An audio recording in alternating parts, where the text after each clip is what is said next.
गांव के एक छोटे से स्कूल में एक समझदार गुरुजी अपने शिष्यों को शिक्षा देते थे। वे न केवल किताबों का ज्ञान देते बल्कि जीवन के महत्वपूर्ण सबक भी सिखाते थे। एक दिन एक छात्र राजू ने गुस्से में आकर अपने मित्र मोहन को बहुत बुरी तरह से अपशब्द कह दिए। बाद में जब उसका गुस्सा शांत हुआ तो उसे अपनी गलती का एहसास हुआ। गुरुजी, मैंने गुस्से में अपने दोस्त को बहुत बुरा कह दिया। अब मैं पछता रहा हूँ।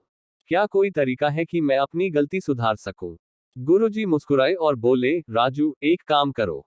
कल सुबह एक तकिए में ढेर सारे पंख भरकर उसे गांव की ऊंची पहाड़ी पर ले जाओ और वहां से हवा में उड़ा दो।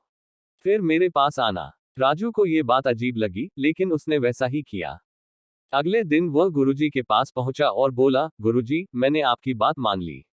अब आगे क्या करना है?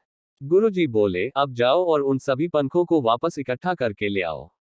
राजू चौंक गया और बोला, ये तो असंभव है गुरुजी। वे पंख तो हवा में उड़ गए होंगे और ना जाने कहां कहां बिखर गए होंगे।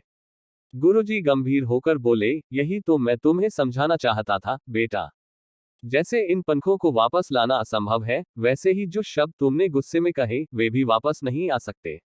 वे चारों ओर फैल चुके हैं और शायद किसी के दिल को गहरा घाव दे चुके हैं। राजू ने सिर झुका लिया और कहा, गुरुजी, मैं समझ गया। अब से मैं बोलने से पहले सोचूंगा। गुरुजी मुस्कुराए और बोले, यही सच्ची बुद्धिमानी है, बेटा। शिक्षा। बोलने से पहले हमेशा सोचें, क्योंकि बोले हुए शब्द वापस नहीं आते। वे किसी का दिल दुखा सकते हैं और उनका प्रभाव लंबे समय तक बना रह सकता है।